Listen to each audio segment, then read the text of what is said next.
I know what you were. All right, so now this is the audience participation part, and we have Zan and Bill, if you're welcome here from our committees, if you want to join me in front. But I wanted to start this discussion with just reminding everyone that the reason we got into this whole project is that we recognize there is a possibility for extraordinary use of our roads. And with that possibility, we're trying to protect the life of the road so it stays consistent with what our budget is, and we recognize it's 2/3 of our budget. We don't have a lot of slack to make up the difference. And also knowing that the taxpayers cannot take that type of a lift either for a short-term thing for a couple of years to pay for it. So it seemed like the appropriate thing to do, and I think Guy has given all the reasons tonight why the town should be considering it. So with that, as I mentioned earlier, this committee's been working for almost a year trying to gather this information, and it's actually good to go through this yet 3 times because it helped us even better understand and be able to verbalize and communicate what we're trying to deal with.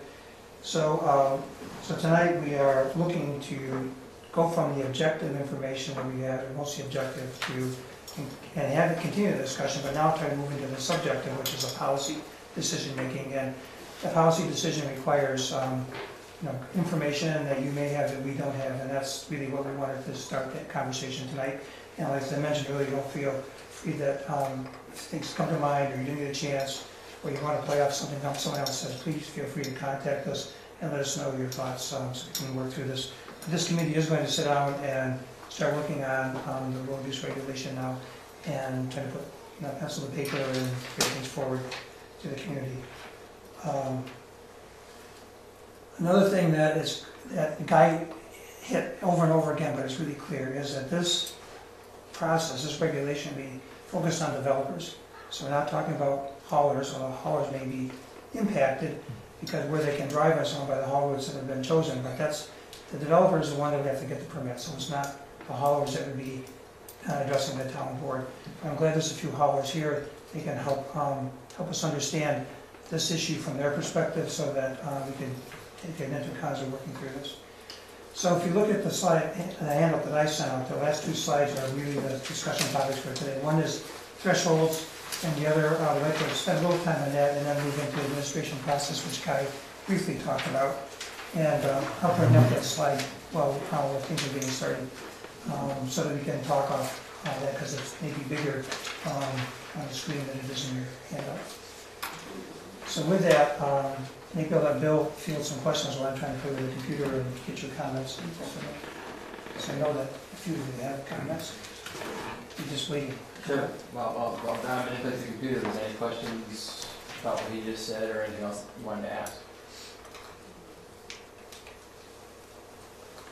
Okay, go ahead. Where would where would the town of Dickinson road preservation law fit into your characterizations? It's not really a road use agreement. Is it an RUR?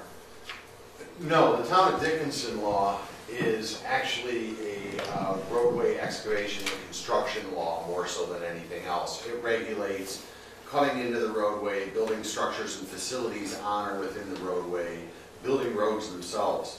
So that's an important piece of this pie, but to a very large extent, the town already has such a regulation, and that's because one of the biggest impacts, for instance, from oil and gas is going to be all the pipelines that are going to cut across roads everywhere. And, there's an old adage, once a ditch, always a ditch. And Dickinson actually was one of the substantial contributors to that roadway construction law, which I always review road excavation laws and road preservation laws. It's 2 separate things. And I think fortunately history has sort of proved that out. If Dickinson has enacted another one since then, I have not seen it. I think I have the Dickinson law with me actually. This was done by Coughlin and Gerhardt. Okay, when? I don't remember. It was about 2 years ago, Guy. This is one that Mike made from the Association of Towns dissected in his work. And we got forwarded you at one point in time. Yeah, I've seen it. I don't know if it's in, I've got the run all over the roads and Don, you want to talk about law. Sure. The most recent town of Dickinson, if there were to, is actually a law that closes, essentially everybody comes into the town, they see a sign that says all town roads are closed to through traffic, except for permit. So that's been the way they've done it, and that speaks to Nellie's question about enforcement, how you deal with that. But that's essentially what they've done, is they've excluded all through traffic from the road. So now if you have a project that's on a town road, then that you're allowed to of course drive town roads, but that would put them all on county and state roads. And I'm sure that the county would love to see that type of law passed in every town, right, Joe? Yeah. I'm talking about a different law from Dickinson. They have more than one. I haven't specifically looked at that one. I pretty much, when I look at a road use regulation, I pretty much copy the ones that I think have enough in them that I might use one of their concepts for something I would draft. So that is perhaps one I didn't want to really spend time on. I don't know. So Bill, you had some things you wanted to share that you talked, so go right ahead. So I mean, that actually introduces exactly what we need to talk about now, and what Guy was sort of hitting at the end, which is this idea of, what's the threshold when you decide that someone has to go through the full process. And so the slide that are we doing okay? Are we on this one now, Dan? What's that? What about the threshold slide? Are we doing that one? Yeah, go ahead, that's just push it up. So one option, which is sort of the Dickinson model, is you say no trucks can use these roads without a permit, period. You can't pass through our town unless you have a local delivery. And so that's one variation of, that means everybody's got to do something. It applies to everybody. Another style is what the county wound up doing, was adopting a law that says that there's a threshold based on if the trucks weigh over a certain amount and are carrying X amount of load, then you've got to come in and talk to us, and there'll be an engineering evaluation of decide what kind of wear and tear there's in the roads. It's a different kind of threshold based on basically the truck load and truck frequency for a project. Then there's a third way that one might think about doing thresholds, and that's part of my discussion with everybody tonight is what makes sense for Caroline is a threshold. And that is to look at the road wear and tear.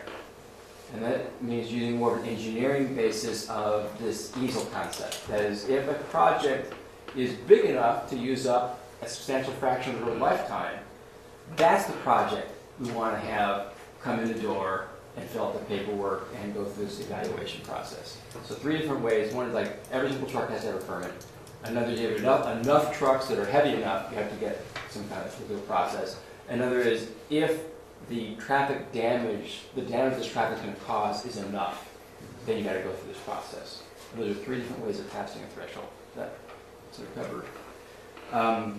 What's the difference between truckload and count and easel loading? So, for example, the county law says, I can't remember the exact number, maybe that is, if the truck has to be over X gross vehicle weight, maybe it's remember the number? 30 tons, 1,000 trips. 30 tons, 1,000 trips. They can have 10,000 trucks of 29 tons, and the law wouldn't apply. The second case. Remember, Tom, from the slide you saw earlier, that all depends on the axle loading, the axle configuration of the truck too. If you put 30 ton on a truck that has, they're going to be doing less than 2 easels, it's a lot different than putting it on, a truck that's going to be doing like 4 or 5 easels damage every truck has. Yeah. So that's a very simple truck weight, truck count, total weight of the truck, regardless of the configuration of the class, total number of trips. Right. No, not necessarily science-based like an easel loading maybe. Right. So the difference in the easel loading is you actually count up how many easels will this project put on the road. And it doesn't matter if it comes in, 100 single axle dump trucks or 50 tandem axles or a few triaxles. You count up the easels. If that's above a threshold, then this process applies, as opposed to the simple count up the trucks, count the weight sort of deal. And I believe that's what Danby is trying to do. Have you So- reviewed the Danby rule? The latter one, yes, counting up the easels. Right. Yes. Right. In the Danby law, correct me if I'm wrong, basically does say any truck coming in here has to talk to us. Any project that needs a truck, you're going to talk to us.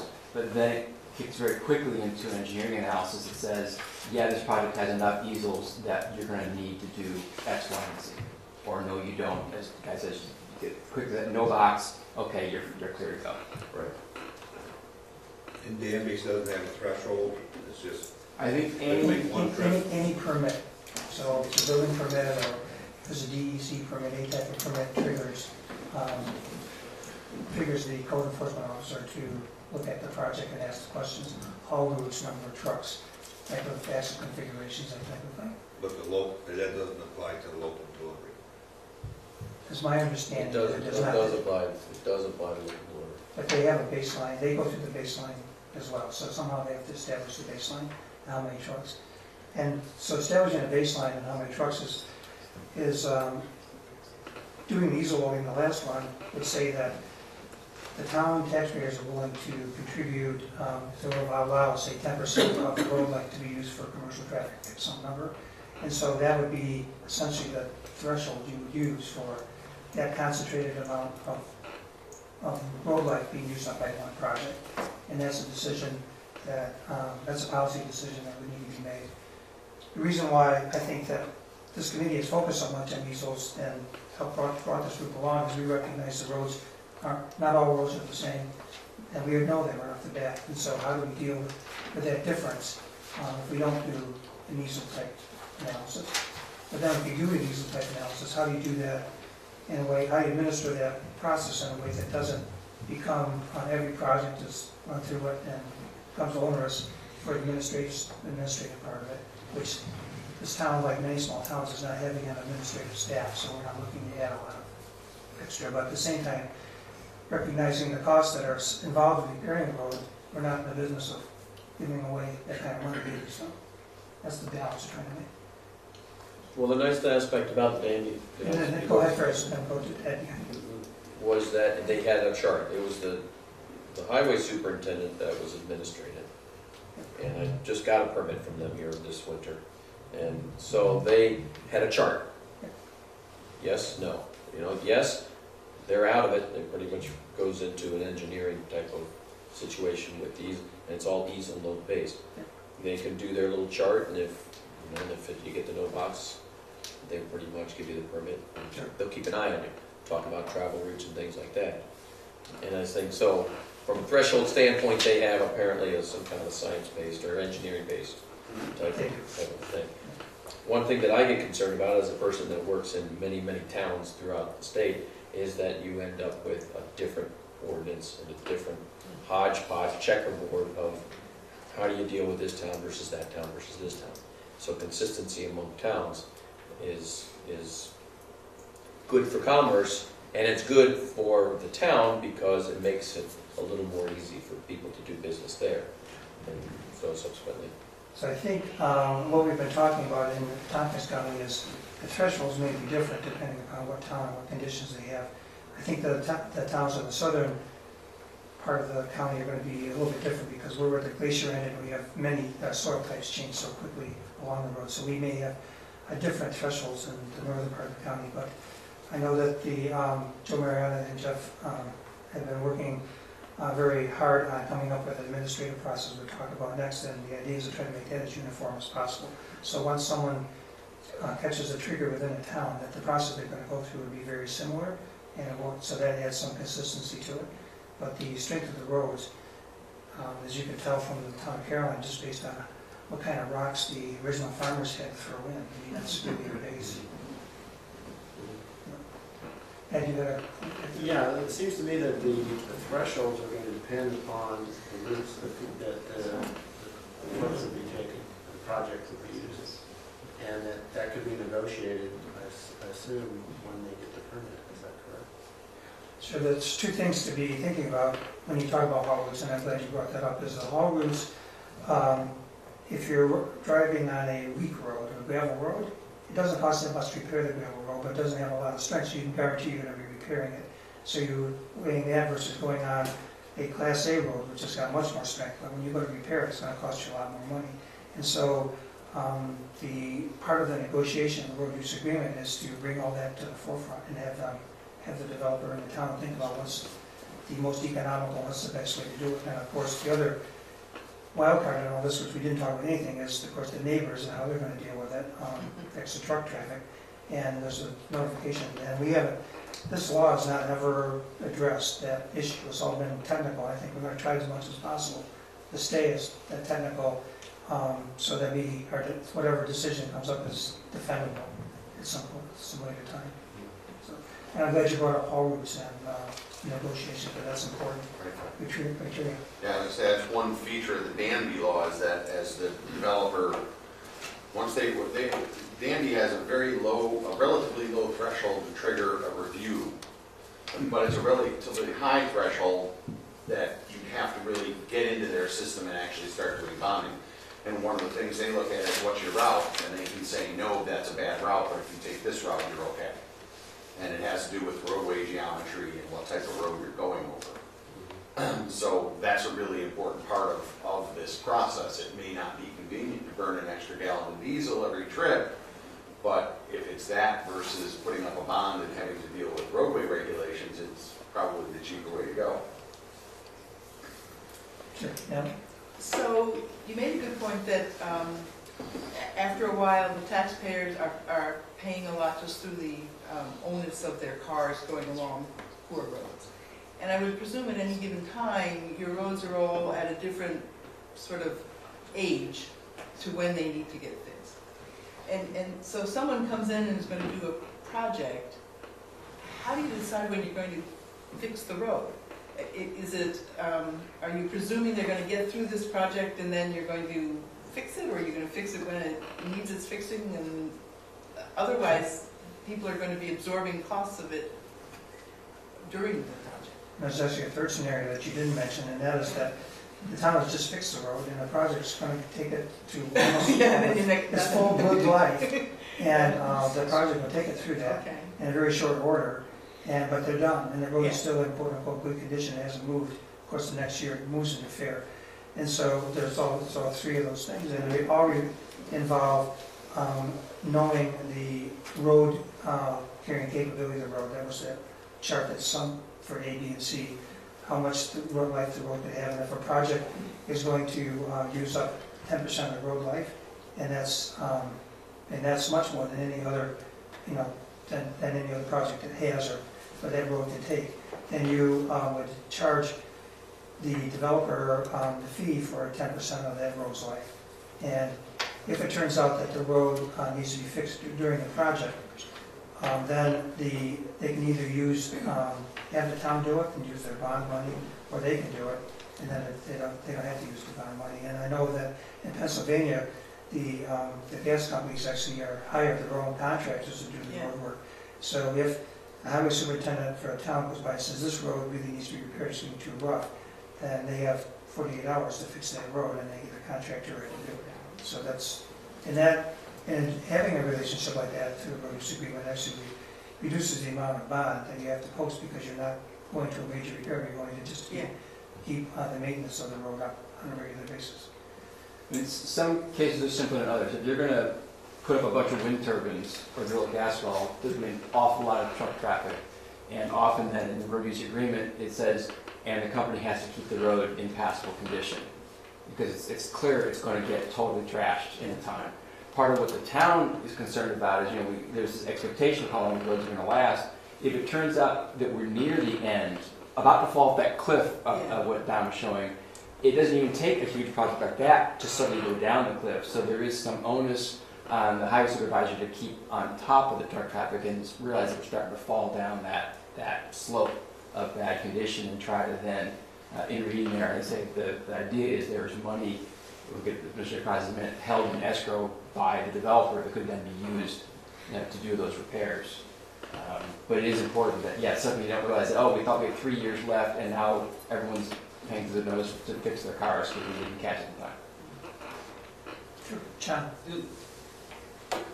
This assumes that we know a whole lot from an engineering point of view about the roads.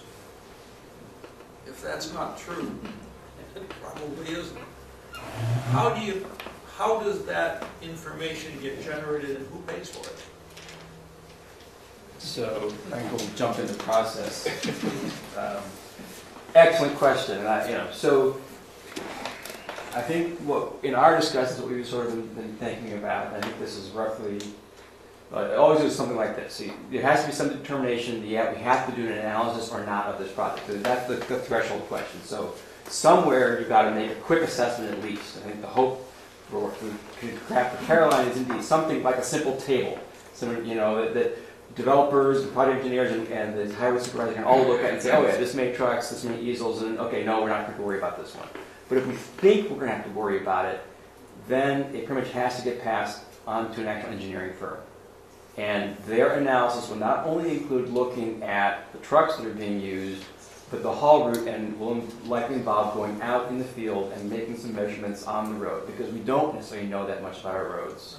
And so part of the cost that would, I think, be passed on to the project developer is that analysis of the actual roads we're going to be using, rather than trying to make some guess that we think our roads are in this shape, and either hurting the developer or helping the developer inadvertently to make an actual engineering evaluation. So that's the concept, how it happens in practice, and what happens when you're the second or third developer and somebody else paid for the analysis done last year.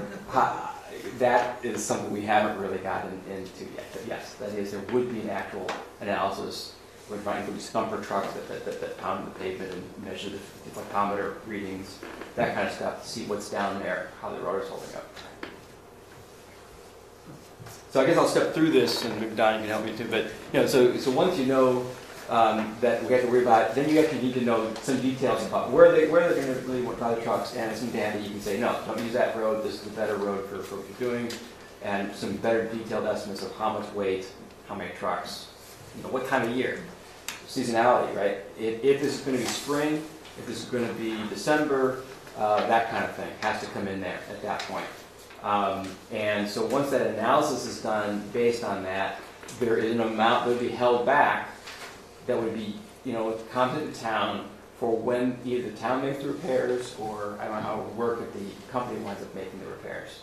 But so the concept is that there is some amount of money sitting in a pot.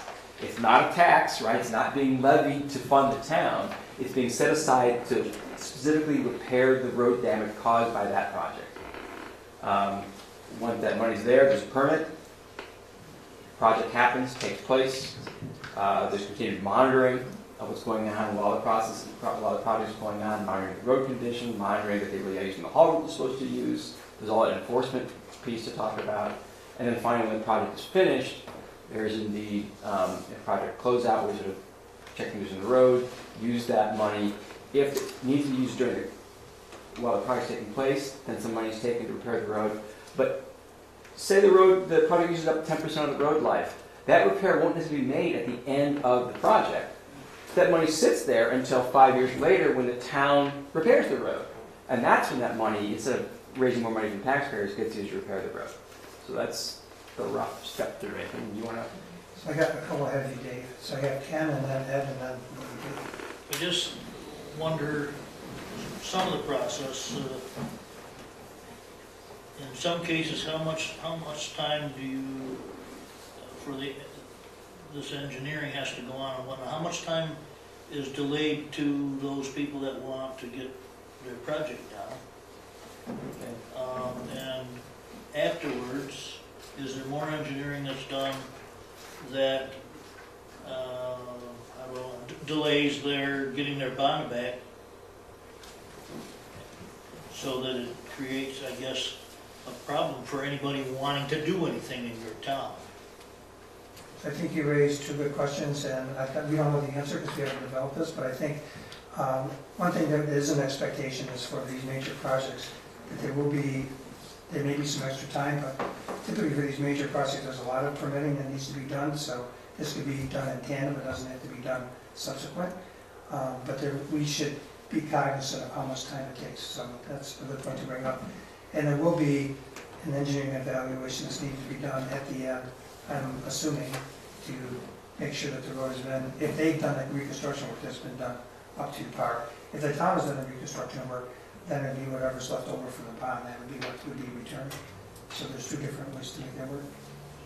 So with the engineering, do you only engineer the route that a specific project wants to take? Yeah. Or sometime, say you have an agreement made, do you then engineer all your roads so you have a base at that time? No, we wouldn't do that. It'd just be what the haul route would be. And that's part of the give and take based on type A road, type B road, and it's, so the developer can sort of know that you're gonna get a lot more easels on a type A road than you're gonna get on a type C.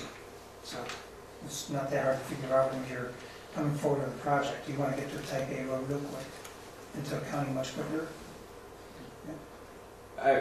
Yeah, I was just doodling some numbers earlier, so there's always a chance that I doodled wrong. But just to sort of get us in the ballpark, for a type A road with a 250,000 easel count, if you even look at a threshold that was, 4 or 5% of those total easels, say any project that's going to use up 5% of this road's lifetime, we want to worry about. That's about almost 10,000 easels, and at about 3 easels per fully loaded truck, you're talking thousands of truck trips. So even a threshold down around 5% of the road lifetime is not going to touch really any typical town project. So there's not a law that's likely to hit really any of the normal commerce on a road. Okay. That was a quick doodle. Maybe I don't think I'm too far off, but it's something on that order. We're talking on a type A road, it would require a project that's going to, a couple thousand trucks or more. So I just want to pick up on the comment you made about a project being in a town. The other guy made is a project that passed through the town.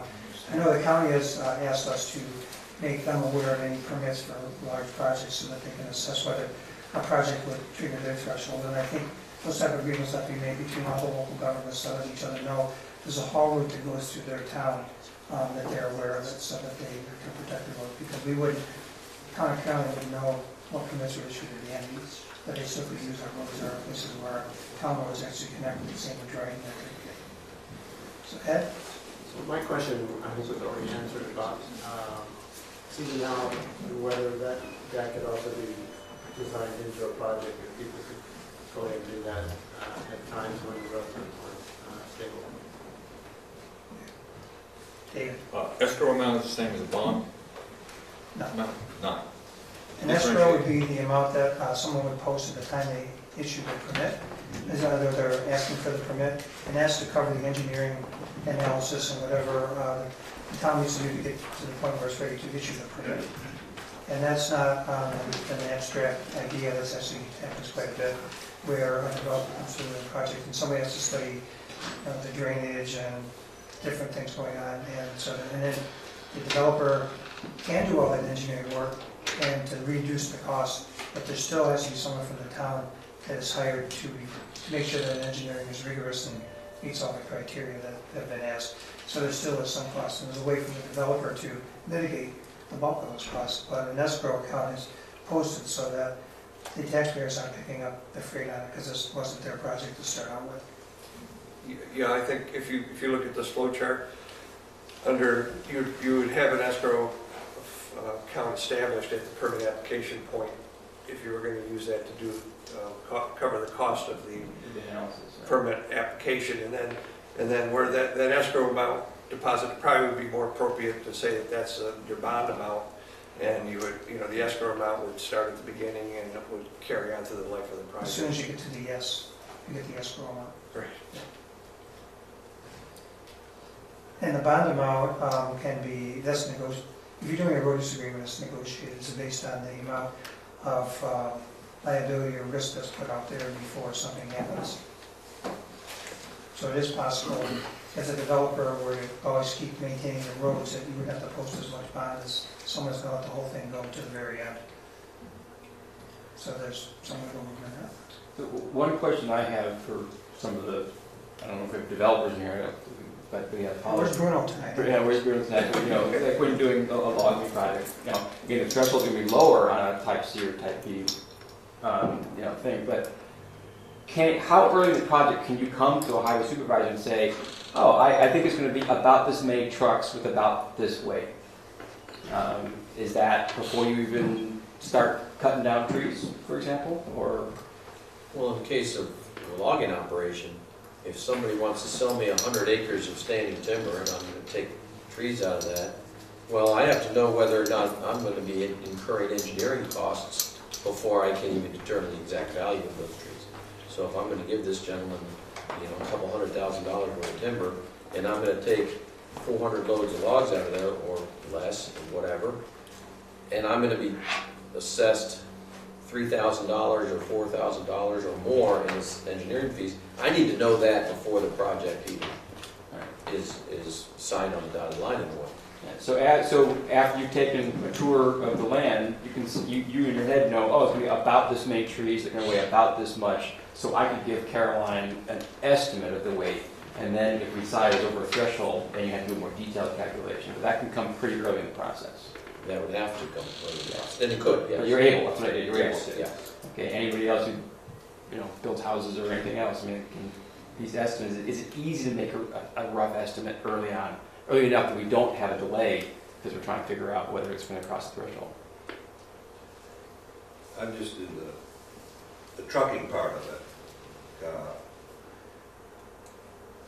A relatively small project, a new house project, a relatively small one could be absolute minimum of 50 loads, and a nice mid-sized project that we're quite often involved in is 250 loads for a house project.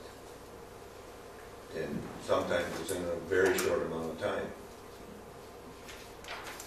Something like that might occur over like 4 months period or something like that, for 250 loads? It might, or it might be in a month. Now, I know BJ's, or, BJ's are tripping in the road, that's not a small project, but we were involved in that, and there was, several thousand loads in there in a couple months. But in that kind of project, the planning process, before they even got building permits, took over a year. Like BJ's, I know, well, there were a lot of politics going on there too. So on a larger project like that, or a subdivision project, you would have a fairly good lead time. And I think that's where Danby's law is set up, is that when you come in for a subdivision approval or a building permit, there's going to be, you're not going to walk in the door and walk out with your building permit. Right. It's going to be, it might be a week, it might be 6 months, depending on what you're asked to provide to get that permit. So I think what they're saying is for this road permit, that's just another little step in that.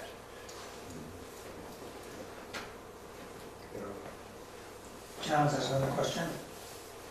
In this this process of doing a job, which could go for months, how do you figure into that the effect of the weather on the roads that are not Class A? So we don't know yet, but it's something that we have to look at. When we're talking about logging, the best time to take the tree down is when there's no leaves on it. So now you're talking about winter months, and if you have them all set to go and it just happens to be March, and that's when you want to truck them out, it couldn't be a worse time to do it. And yet the loggers have got all this inventory sitting ready to go, and now it has to sit there until the road dries out. But the impacts on the road are tremendous by that choice of months, and so that's part of, it may not be quite the same for a housing project. You might be able to work it by the drier time of year. You wouldn't probably want to build a septic system and they go in if you could, because you're going to compact anything you've got there too much. But that's all part of the decision-making process, and so that would be talking about the town of Danby. We're hoping that we could develop a quick calculation that the developer could use just as easy as a highway superintendent. It's not rocket science, but it gets us to the point where someone knows they have to actually start talking to the town and providing more information. And with that can also be seasonal. And we're hoping to have objective information from going to local roads, so we're not guessing. If we're saying that for a type A road that we could take 5%, which is would you say 50,000? Yeah, because 50,000 easels. But in the springtime, it may be you only have 15,000 easels. And that makes a big difference on your decision-making process. But at least 5% is less than that. 12,000 better. 12,000. Well, it's just the same analysis. So that what we're trying to, and we're hoping that this actually helps that the users of the road, especially the people the projects that have real heavy truck traffic, come to appreciate that the roads are dynamic. They obey the laws of nature. They don't obey the laws of government, and that there are ways for us to work together. It can't be that comfortable for somebody riding in a heavy truck to be banging on the road either. So everybody wants to ride on a smooth road we can work on this together.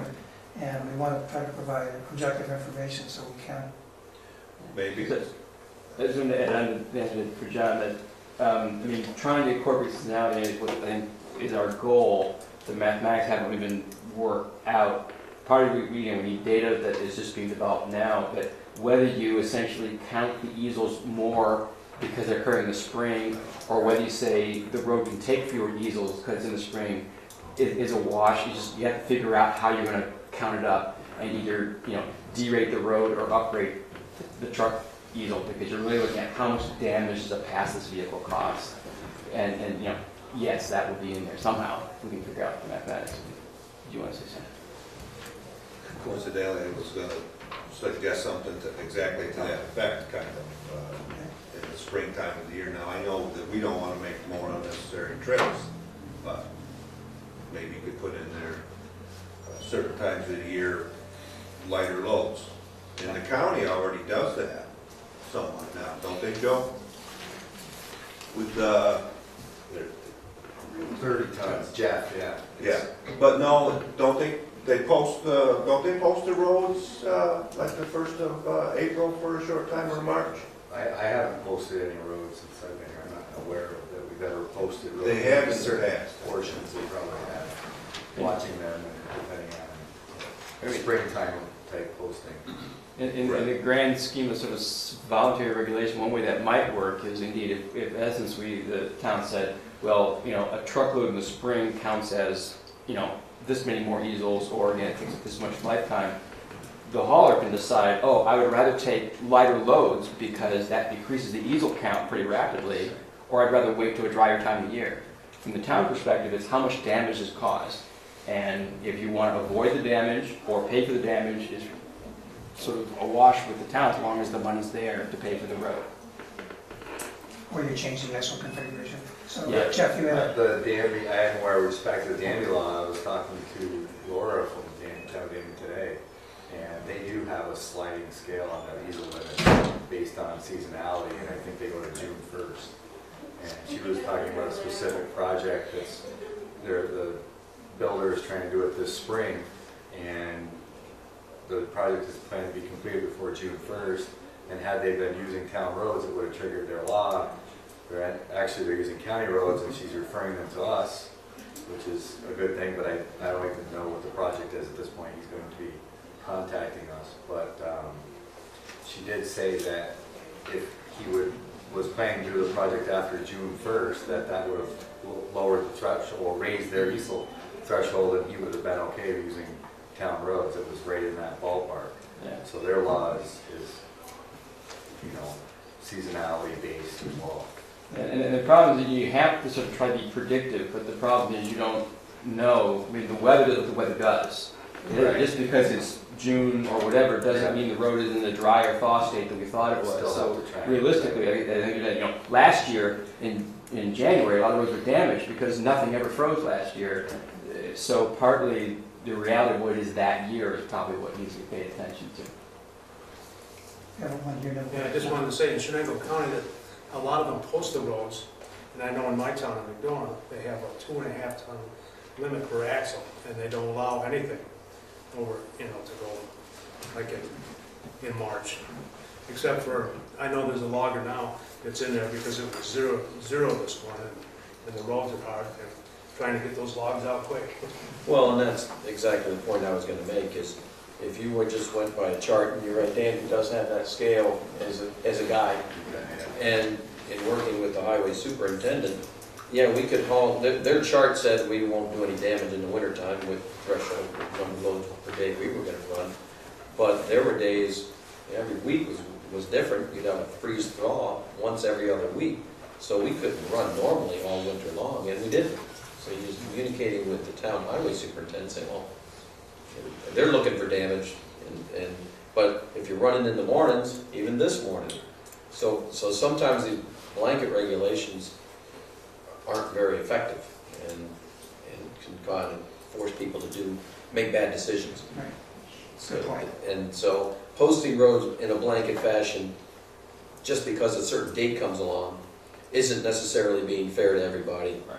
Just on as vice versa, assuming they're gonna be frozen in January isn't necessarily fair to everybody. It's also not unfair to the road who doesn't really care what we do. So Ken, With what has just been said recently, related to the last couple of people,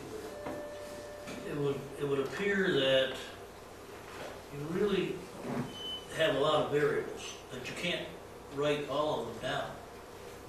But you, right now you have a committee and so if you have a law that gives some kind of threshold that says, okay, you have to come in, wouldn't that be your main purpose, just to get them to come in?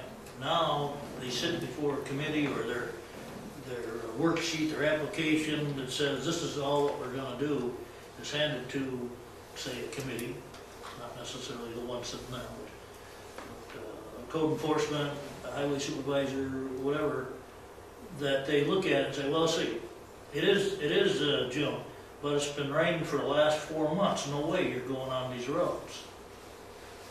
You can't write that in someplace. So really, the effect that you really want is just to get whatever project is going to go on to come in and see. Is that not right? yeah, and that's what the town of Danby does, yeah, exactly. Gotta be some common sense clause.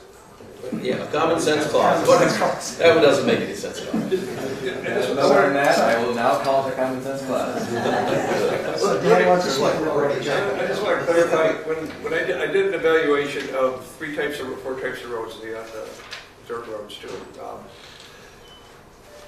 In the town of Caroline, I did a generic evaluation of a typical road section that had a perfect base and was in a well-drained condition to come up with a maximum expected threshold life of a road. And then looking at the historic process that they had for repaving, everything fell into place. So the 500,000 easels for a type A road that's really got 3 or 4 inches or 6 inches of asphalt over 12 inches, a good base is typical. But there are certain sections, as Don mentioned, and when you have a wet area, you may have 5 miles of road, but you've got a quarter mile of it that's going through a swamp.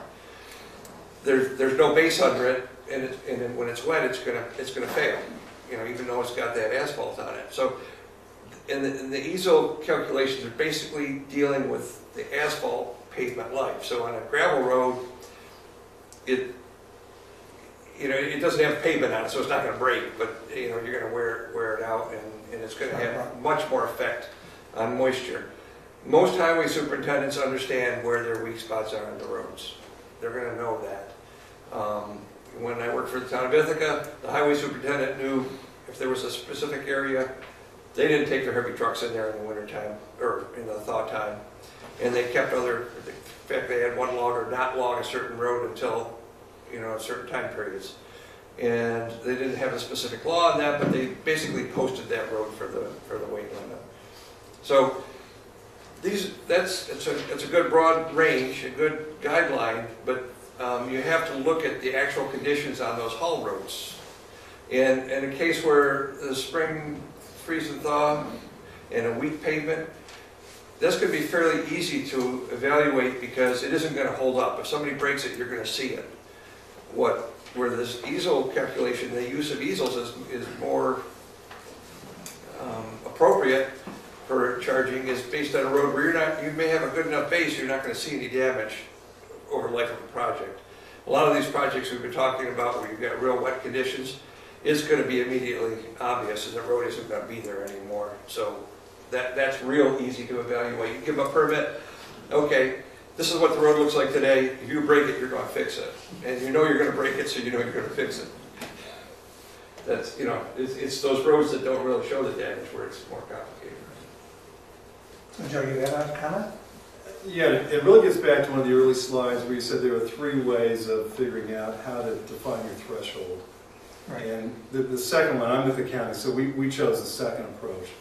And since we went first, we're allowed to make mistakes that everybody's supposed to learn from after we do it. But Our approach was based on frequency of trips and the weight of the truck, as opposed to the easel approach. And we really went back and forth on that. And our thought was that the definition of the threshold should be very easy to understand. So there's no mystery about whether my easel count as a developer thinking about a project exceeded or fell below a threshold. It was very easy. 1,000 trips, 30 tons apiece, that's what tripped the wire. So there was no mystery there. Now, when it came to the next steps in your process, which is it's basically the process that we're following as well. Yeah. How do we evaluate impact and size the bonds and all that? Now we get into the science. Now we get into easels and how the specific activities will affect our roads, how much we should get in bonds and so forth. So again, we went to the simple approach in setting the tripwire, and then to the science in estimating the impact. Yeah, and I think that's a good point, because I mean, that discussion was about just the threshold. The actual amount that would be collected from developers is going to be the same in either case, because again, there was an engineering analysis in the finance approach. The question is, how do you determine who winds up going through the full process? Like I say, that's part of this discussion here today is discuss possible ways to do a threshold. I mean, so one question for the folks who are involved in the trucking business is, the hope would be that if it was an easel approach, there could be like an Excel spreadsheet that you could plug some things into and get an easel estimate out of. Is that a doable approach for you guys? Or would you prefer a threshold that was based on X number of trucks and X weight? I prefer what the county uses, X number of truckloads, the gross weight. And really, you're converting an easel count into a truck count, basically. So it's the same. You're still counting apples and apples, but you're putting them in peck baskets instead of bushel baskets. Again, the difference is if you are at 28 tons, you register as 0. Right. As opposed to really being 2 easels rather than 2.5. That's where you, and depending on the road system, if it's a county road that's expectation to handle 1 million easels in its life, that's going to be a higher threshold. If it's a town road that might be expected to handle 50 or 100,000 easels in its life on a lower grade road, you're going to set a different threshold. When you're working in Danby, is that working out okay? Yeah, there hasn't been any problem. It's a low threshold job. It's a low impact. It went on for 2 months, but 2.5 months, but it wasn't a problem for the roads, and we could work around the timing of the thaws and such to haul it. So it wasn't. Doesn't the thaws kind of coincide with you even being able to do the work anyway? That's my feeling. Well, no, I mean, the road will thaw in the sun, with being salted a lot more readily in a little bit warmer weather than a woods road that is frozen in, is kind of shaded, no salt. Yeah. So we can work in the woods, no problem. Just getting the material to the state highway is the problem.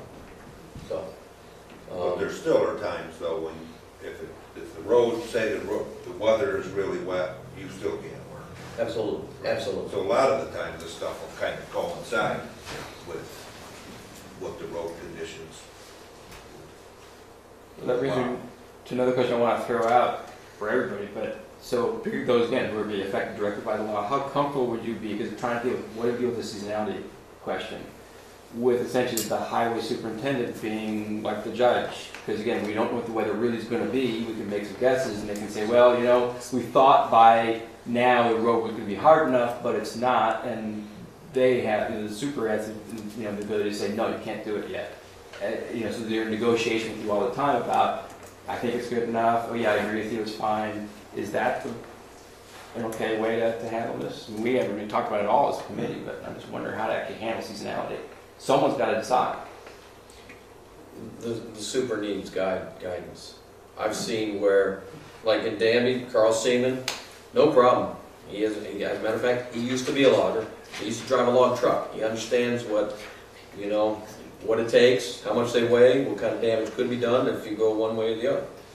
I've seen highway superintendents who don't know we won't go into that, who aren't as effective, who aren't as understanding of those limits. And frankly, it was more of a power trip and political thing for him. So, I mean, in your town, the highway superintendent's been excellent over the years, and with your current town highway superintendent, there probably wouldn't be a problem. But they can't, you know, that same person will always be in office. Well, Exactly. might be there forever. That's right. Yeah. I don't see how they can stand that job anyway. Well, part of the answer to that is when you create a law, which is an act of the legislature isn't allowed to delegate its legislative power to the administrative agency, okay?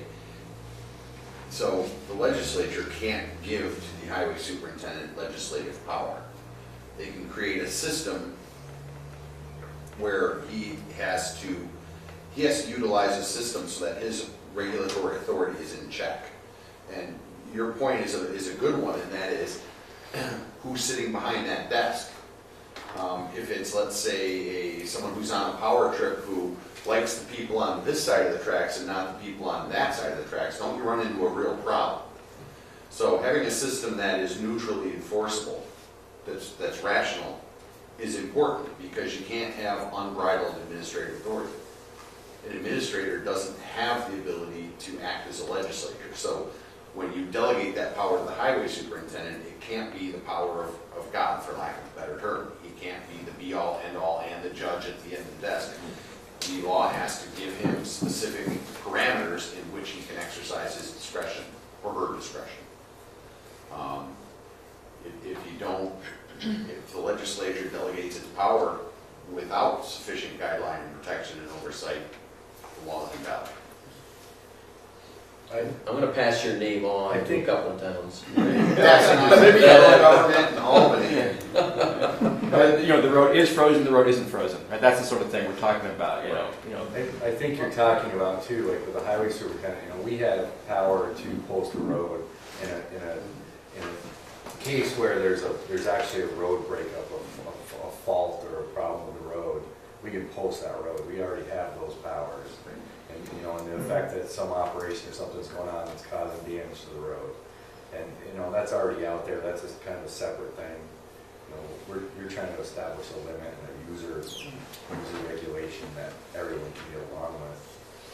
Generally, loggers are very conscientious and good to work with, and they know when they can haul out, they know when they can't. And, it does always come back to the personality of the highway superintendent, and unfortunately it does go down that road sometimes, but for the most part, that's kind of a separate issue. That's kind of a case-by-case issue. They know if they go down the road and they leave wheel tracks, that they're going to create a problem. Everybody's going to see it, and then there's going to be fallout from that issue.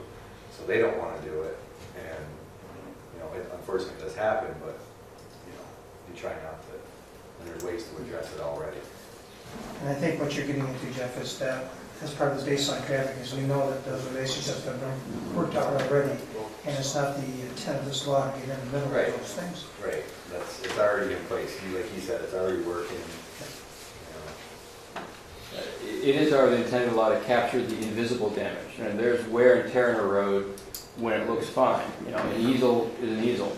Yeah. You measure it that way. So whether it occurs in the first year if the road was built, or it's the guy who unfortunately went when the road broke up because it was the 11th year, they both used up the same amount of the road life. Just you can see the one guy, you couldn't see the other.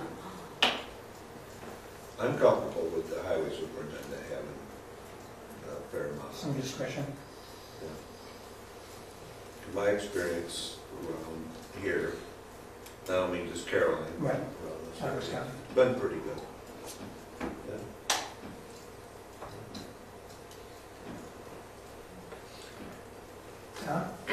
When you're getting into thresholds, one of the things I'm sure you're going to be considering is the historic use, which I don't think has been fully defined at this point. Is that correct? We have some data on some roads, and our intent is to get it on all roads, so we know that. I don't know if we can do all this year, but within 2 years we hope to have all of it. And so we're making assumptions right now, and that's probably all the best we'll have to start this out. I think that the point you're making, and we've been picking up, is that we may get more information over time that'll help us. We don't want to put into the law something that doesn't give us the opportunity to be reactive to whatever we might learn.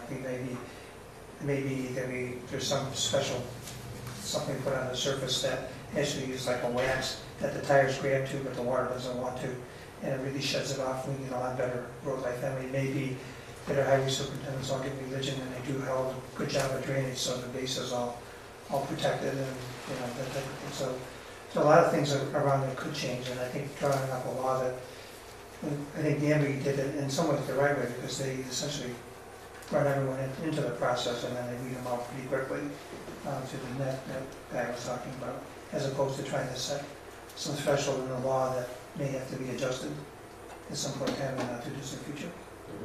So there's a lot to consider here for sure, and we're really glad to have this discussion with the group to help us get focused and see what would be a strong path to move. So thank you. Well, one of the things that I was getting at is that I know that every town gets money from New York State, comes from federal taxes and state taxes, specifically from trucks. And I think you pointed out in your slide, and I thought I saw someplace else where you're getting almost $200,000 a year from these taxes to go towards road maintenance. So we're getting around 140 right now. So 140 at this point in time, okay. And that looked like you said that was a little fluctuation, but basically flat. Right. And that's primarily from truck use on town roads.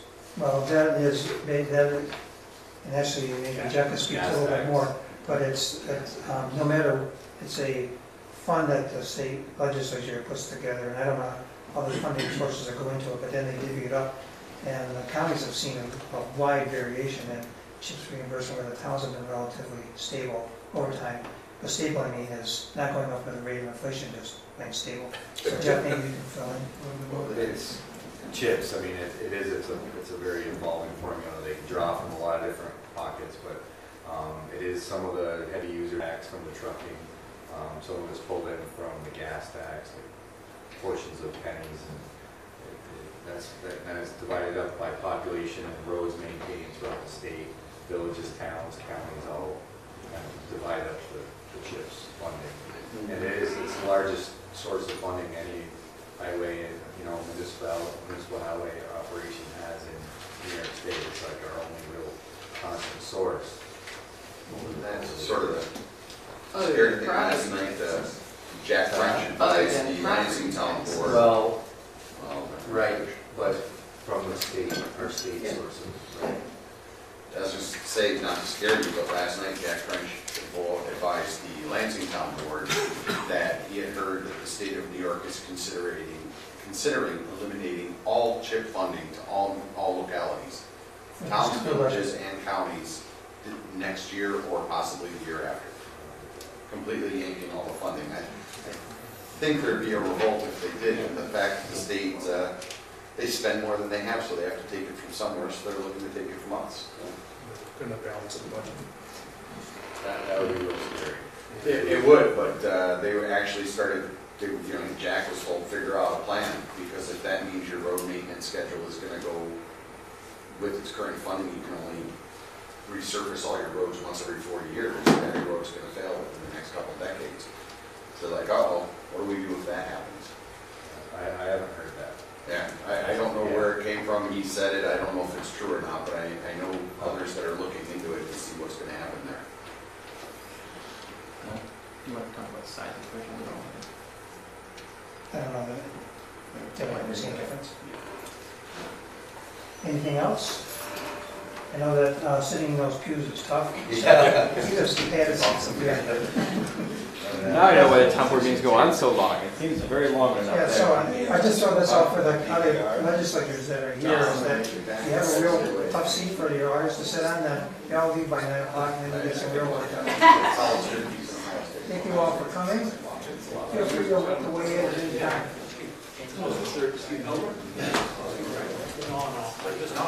No.